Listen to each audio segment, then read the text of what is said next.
اللهم ارحمنا بالقرآن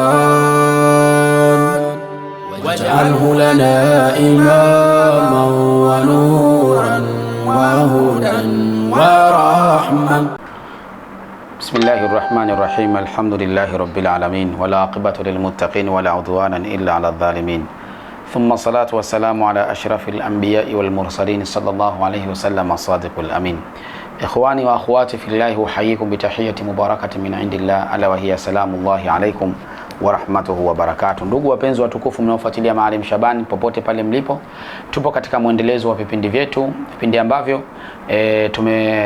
tulikuwa muda mrefu hatupo kwenye vipindi, lakini alhamdulillah Allah ametuwafikia kwa huruma na mapenzi yake. Tunaendelea tena kusema tusameheane pale penye mapungufu. Ndugu zangu, pale penye mapungufu tusameheane. Hatukutaka kutoa vipindi kwa sababu ya jeuri na kiburi, la hasha.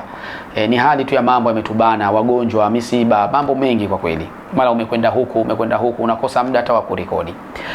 Kwa ajili hiyo al-kamalu lillah, ukamilifu ni wa Allah subhanahu wa ta'ala. Kweli message zenu nimeziona sana na zingine nashindwa hata kujibu, lakini ukweli wa mambo si kwa jeuri na dharau na kiburi, hapana. Ni kwa sababu tu ya kubanwa kwa majambo. Na pia nisipowaambia nikasema kwa sababu nyinyi ndio mnanifanya mimi niwepo hapa. Kama ingekuwa hamna mtu wa kutazama hata mmoja, hizi video una rekodi vipi? Huwezi kufanya rekodi ya video kama hivi. Huwezi kufanya vipindi. Kwa ajili hiyo kwamba kuambia ni wajibu wangu kwenu, hata kama nimepatwa na mitihani hapa na pale, lakini lazima niwaambie jamani, tumepitia hili. Mshanifahamu vizuri sasa niwaombe radhi na tusameheane kwa ajili ya Allah, na tuko pamoja sana. Sijawatupa ndugu zangu na sitaweza kuwatupa, mkono kwa mkono, mguu kwa mguu, ila aljanna biidhnillah. Mkono kwa mkono, mguu kwa mguu, mpaka peponi kwa idhini ya Allah subhanahu wa ta'ala. Mwenyezi Mungu atuwafikie. Ndugu zangu wapenzi watukufu, tuko katika mwezi tunayogelea katika bahari ya neema. Hii inaitwa ni bahari ya neema, ukipenda ita hivyo. Mtume sallallahu siku moja aingia katika mimbari, apanda katika mimbari, ngazi ya kwanza anasema akasema ami, ngazi ya pili akasema ami, ngazi ya tatu pia akasema ami. Baadaye masahaba wakamuuliza, tumeona jambo la ajabu, wapanda wasema ami, na wapanda tena ngazi ya pili wasema ami, na ngazi ya tatu wasema ami. Naam, unani ni wewe ya Rasulullah? Akasema amenijia Jibril, akawa kuna dua anaiomba. Katika kipindi anaiomba hiyo dua, mimi ndio niko naitikia ami. Angalia, muombaji wa dua ni nani? Ni Jibril. Muitikiaji ni Mtume SAW. Au viumbe wewe, hebu piga picha. Na malaika Mwenyezi Mungu yuwasema kwenye Qur'ani, la ya'asuna Allah ma amarahum, naam, wa yaf'aluna ma yu'marun. Hawana sifa ya kumwasi Mwenyezi Mungu, wanafanya kwa yale ambayo wanayoamrishwa kwayo. Na Mtume sallallahu anasema ghufira katika ile surati gani ile, inna fatahana laka fatahan ghufira ma taqaddama min dhanbihi wa ma ta'akhkhar. Naam, yani amesamehewa dhambi zake zilizotangulia, dhambi zake zijazo amesamehewa. Ma taqaddama min dhanbi ghufira lahu, yote amesamehewa. Huyo ndio muitikiaji wa dua ami. Si tu kusamehewa madhambi, ni kipenzi cha Allah subhanahu wa ta'ala. Si tu kipenzi cha Allah, huyo ndio mtume wa mwisho. Si mtume wa mwisho tu, ndio mtume atakayeomba siku ya kiyama dua kuwatakia shufaa watu. Subhanallah, kiumbe mkubwa kiasi gani huyu anaitikia ami. Si hivyo tu, dua yake mtume huwa inakubalika, anachoomba ndo hujibiwa. Kwa ajili hiyo yake itikia ami. Masahaba walipomuuliza akasemaje? Amenijia Jibril ananiambia ole wake ingie Ramadhani mtu alafu asisamehewe. Ina maana kama tukijipinda kisawasawa tunatoka kwenye Ramadhani kana kwamba tumetoka kwenye matumbo ya mama zetu. Mwenyezi Mungu atujalie tuwe miongoni mwao. Haya, mtume akaitikia ami. Pili akasema yule ambaye mimi nasaliwa yeye wakakimya tu, basi huyo hasara ameipata. Yule ambaye mimi nasaliwa yeye kakaa tu kimya, mtume akaitikia ami. Ole wake amewadiliki mtu wazazi wake wawili kisha asipate radhi za wazazi wake wawili.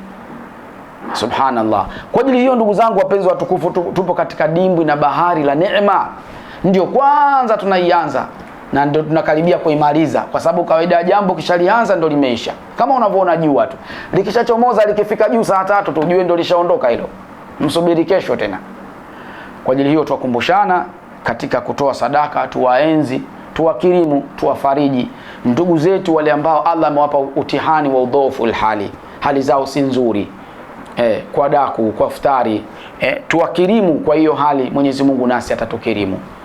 Man nafasa an muslimi qurbatun min qurabi dunya nafasahu Allahu. Mwenyezi Mungu anasema yule mwenye kuondoa shida kwa ndugu yake muumini katika shida za kidunia, Allah subhanahu wa ta'ala atamuondosha shida miongoni mwa shida za siku ya kiyama. Sasa hujui lipi litakaloenda kukuokoa na moto wa jahannam, ndugu yangu mtazamaji na mfuatiliaji wa Maalim Shabani.